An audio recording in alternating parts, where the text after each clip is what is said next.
Yes, my people. So we're on the way to MJ Pythons right now. I've got my big cousin in the back there. Central family. So yeah, we're on the way to MJ Pythons. Let's get it moving because I heard he's got some mad stuff. Let's go.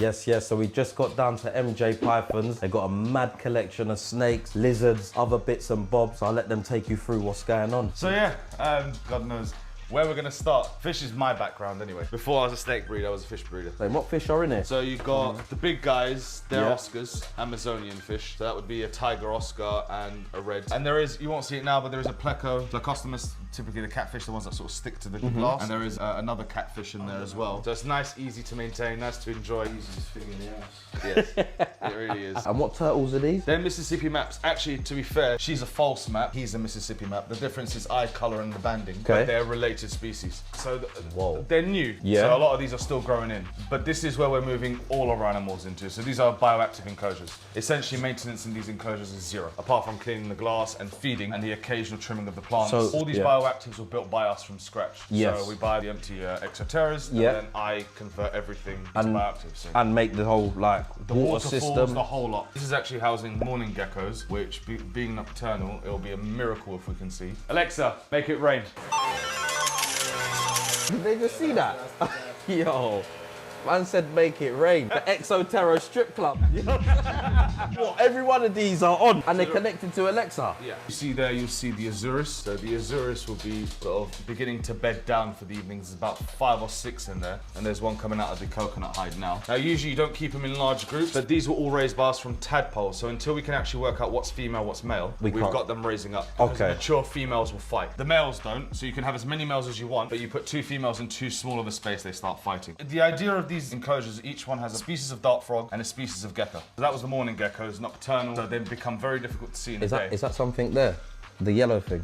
Okay, yeah. That's the bumblebees. I think they're spawning in the bromeliad. Oh, he's just run off. So you've got the crested anoles. There's a group of 3. There's a male there. There's actually a female up top corner. They're quite bold. They're not really shy of me at all. And somewhere there is a pair of philibates. They're quite large, all yellow dart frogs. Are they these poisonous frogs at all? Or? In the wild they are. So the philibates, ones in here, the terribilis, they are the most poisonous frog in the world. In the wild they're poisonous. Is that because of what they eat or? Yeah. Okay. So although scientists haven't quite managed to figure out exactly what it is, the theory is whatever they eat, they concentrate the toxin from their food. The more they eat, they concentrate that and then they secrete it through their skin.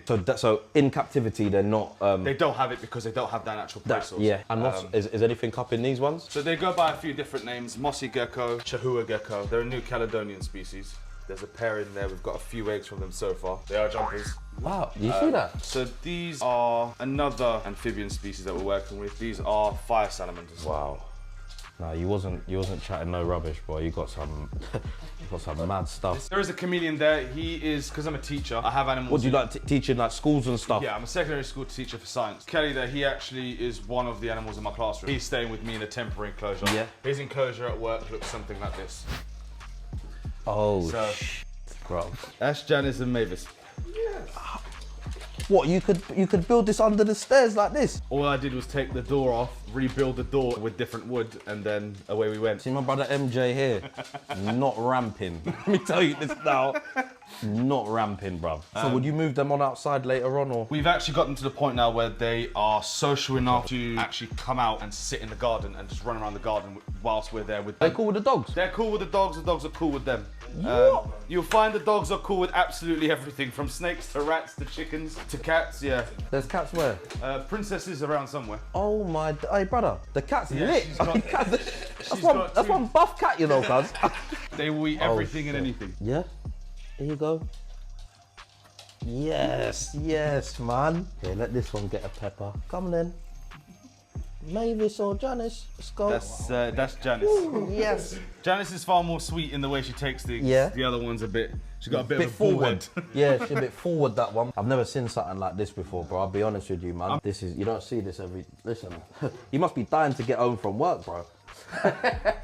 They can be extremely messy animals. They love, obviously, as you can imagine, they love digging. And with digging comes a lot of mess everywhere. They also eat like machines. So as you can imagine, the more an animal eats, the more an animal needs to go to the bathroom. Yes. So they are high maintenance. They do require, they're social animals, so having one would never be a thing. I'd love to build them an outdoor enclosure, but my biggest fear is foxes. We have a lot of foxes in this area. Yeah, yeah. And unless I was absolutely certain that it was completely and utterly 100% fox proof, I just wouldn't trust it. It's just not worth the risk. And it also gives us that bonding experience to take them out, sit out there in the garden with them, let them run around, get used to us, because they can be, as you can see, they can be quite skittish when they want to be. Yeah. I don't even know what to say now. This is top. This just went mad.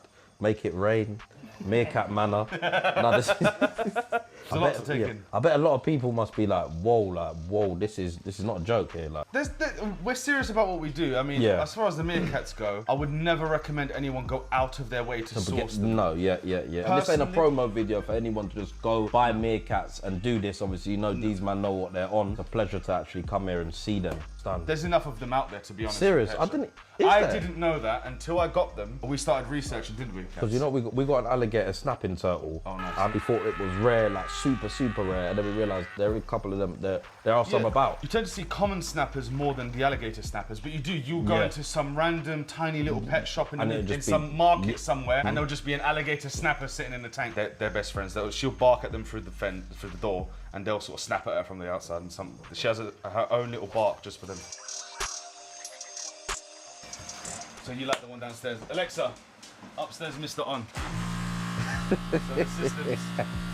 Oh, you're moving mad, you know. Upstairs, Mr. Off. Okay. So this is our trial vivs. The other room is mostly exhibit animals. We called it the exhibit room. The rooms are changing around because what we're planning to do is move all the animals into bigger enclosures that are supposed to be fully bioactive. She, up there, wrecked everything. Oh my, what's this one up here? She is a peach throat monitor. You can see she's destroying the background, she's killed all the plants. But it's a trial and error process with these guys. You have to try. And I suspected she might do this, but it was worth the gamble. So I can now learn from this. Yeah. How do I then make this monitor proof? Okay. The answer is stone. These guys, thankfully, being green trees and being far more, sedentary in their lifestyle. Don't get me wrong, you come in here at night and these things are off their perch exploring. Are they? Yeah. Very much so. In a day, you'll never see them in another position. Like when we come in here every day, we always see them in the exact positions they're in now. But I know from coming in here at night, especially where we used to feed them at night, they're never on their perches, they're all over the place. Again, we installed the waterfall feature. These snakes don't drink from standing water. Put a water bowl there, it's pointless. They won't drink from that. So they drink from the mist and they drink from that flowing water that literally just cascades down that piece of wood. It's filtered and collected at the bottom. The plant's roots are in there. The plant's roots help filter that water as well. Yeah, nah, the setups I'll give you like that as well. I was telling you, the setups are sick. Clean-up crew in there and all the plants, they break down all the waste. You might see they've gone to the bathroom today. Within a couple of days, it's completely broken down and gone. You know, there's springtails in there, there's wood lice in there, there's all sorts of stuff in there that just break everything down. That therefore feeds the plants, trying to take the bioactive from what I've done with the frogs, which is a very moist, wet environment. It's constantly wet in there. You don't want to do that for green trees. You don't want these snakes to be sitting in the wet all the time. They've been feeding in these enclosures now better than they ever did in the other enclosures before. They feed like clockwork, shed like clockwork, don't have problems shedding, don't have problems perching. They have multiple perches to choose from. Royals are the only things that I keep in racks. I mean, there are a few miscellaneous pieces which we're waiting on vivs for,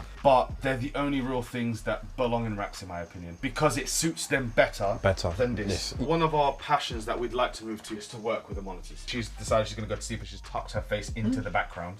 But I think they're very rewarding animals to work with. This is a new release, yeah? New release. I upgraded my fireflies to 3 Firefly, Phantom, Hurricane, Hypos. So how much would a snake like that be valued at? I've been asking because it's hard, and I always base it on what else is sold. These haven't been made. So these are world's first? 3 of them. You see, listen to my brother M again, yeah? I think they are. You get me? Listen. Well, we can go for our original worlds first. The only thing we've ever named ever, which is the red matrix. Dad to this thing was pastel leopard, spot nose, het red xanthe. Now the reason I'm showing the pictures, unfortunately, when we first had this pairing, the female ovulated, laid her clutch, and then he, for no reason other than to upset me, decided to pass away. So I lost the male before I even hatched the clutch. So I was devastated because this was my pride and joy male. He was bred to a pastel het red xanthe. Het red is now, by the way, it's taken over the fireflies for me. Het red is my passion. So I bred that thing to that thing, and we made red matrix. The odds, they were like 1 in 562, is it? To get this snake? Yeah, out of 6 eggs. The odds were not in our favour, and it was one pairing. Yeah. Wow. That's the red matrix. Now, he's actually become a dad this year, so I know his genetics at last. We thought, when he hatched, that he was a super pastel leopard spot nose red axanthic. He has not faded at all since he was little. When this thing hatched, it was mental. I was scared. As it got older, it would start to break down and end up looking something like this. And I did not want that. And he's now 2 years old, and he has kept everything. Have we got another world's first? He is. Yeah. Yes. He is the one of his kind. Original for us. That's the first world's first that you lot. That we know of. We haven't seen another. Just so you can see what this red axanthic is, that is a red axanthic. That's got no other genes apart from the super form of the het red gene. You end up, when they hatch, they come out like axanthic silver. That's It's called a Baron's Racer. Is that a colubrid? It is. Because the way it's moving a bit. It's a rear fang venomous snake. Oh. So ring fang venom, this thing has never even tried to bite me. They're long, they get to about 6 foot long, but they're non-aggressive in the slightest. It moves. It's called a racer for a reason. They like moving. You see, this thing is not trying to bite me, it just wants to move. And they're very, very active snakes. They come in blue, they come in brown. Hey, listen, this has gone way mad now. I said we just backed out the racer. You ain't catching one. If you're on road with it. These are the other animals. What's this one here? That's the dad to those burms. He's a tiny little male. Tiny? So where's the mum? That's what the big viv holds. Mum's probably over here right now. This will show hook training. Now Burma, she's probably on her food drive, which is fine. Is he on his food drive? He's always on food drive. So she's coming. So she's like, yo, where's the food at?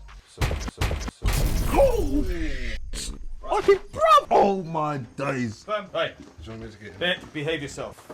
She good? She's good now. He is light as anything, man. Normally, I can't do that with her. Hey, where's the thing, yeah? Yo, hear what? Listen, I'm done. I'm throwing the towel in now. MJ, this has been the littest vlog. But you see that one there after that one there? Yo, cuz, you see that one there after that one there? This thing won't do nothing to no one. You know what, yeah? I trusted the whole hook thing, yeah? When I saw it hit that, my whole body just went whoa. My whole body just went whoa. Remember that I take this to schools and the kids hold her and I walk away. Whoa. You can hold her if you want. Yeah, get him in. Once she's out. See, let me tell the vlog. You got 2 types of black people, yeah? You got See me, I'm more the ball python, boa constrictor. She's half the weight she normally is. Whoa. Cuz. I've got the shea butter on, innit? They don't have very strong tails. Oh, so what, you can always unwrap or? Very easily. Okay. Tails are very weak. So it's not like the boas. No. Yeah, no, she feels banging, man. Get me in as well. I'm here, yeah. Do you wanna hold it? I'm here. No. I'm gonna watch and preview. The way she's got my ankle, I feel like I got anklet on. Yeah. Whoa. Okay, there's a good shot of him. Oh, here comes the mean. Hey, you see him? He's in that. Don't make a lot of noise. Nope. And he never lets you know when he's biting. But he strong, fast, hard to hold, and very biting. That's the summary of a yellow anaconda. It's me. Oh, there she is. There's her head. I'm watching. Become. M and J. What's going on here, cuz? Hey, 1 second. Alright, behave yourself. What? Don't disturb your sleepy time. Here, do you want to take it? Okay, here. Again, another school animal. Oh, the claws are just on my wrist. Forget. You don't want to feel that. Forget teeth. Forget snake teeth. A retic can't do the damage this thing can do. She feels top quality. You know, you buy the good trainers. Don't take that as she's angry. It's kind of like trained to open her mouth like that. If I want to see her mouth. That's how you open it so you can check. She loves chicks. She loves eggs. Like baby chicks. They're opportunistic in the wild. They'll eat anything they can get their mouth off. Whether they can necessarily swallow it or not, they'll do their best. But again, they will try and swallow most things whole. They do also do that a lot of that head shaking, which is what makes the bite from these guys so bad. She once got me by accident. The side of one of her teeth brushed my finger and it just slit open. So that wasn't a bite, that was just like her brushing past me with her teeth. So if you imagine a full clamp down and then the head shake, their teeth are designed to tear things apart, not to hold on. Not like snake teeth. So that's a Lechianos gecko, that is a baby. They're the largest gecko species in the world. They get to about the size of your forearm. So these are one of the things we hatched most recently. We're actually quite excited. These are spotted pythons. Clutch was laid 2 days apart from Burma's clutch. We've got the biggest, so one of the biggest pythons in the world, and then the smallest. That's a fully grown adult female. That's a big female. Is she bitey, yeah? She's biting, but that's as big as they get. Okay. Nice little iridescence as well. Yes. So as you've seen, it's been a big experience. They've pulled out world's first. They've pulled out some mad stuff. I'm down with M. I'm down with J. Been a lit one. I'm telling you, lot, follow these guys' Instas. Been nothing but welcoming. Like, comment, subscribe. All the rest. Let's go.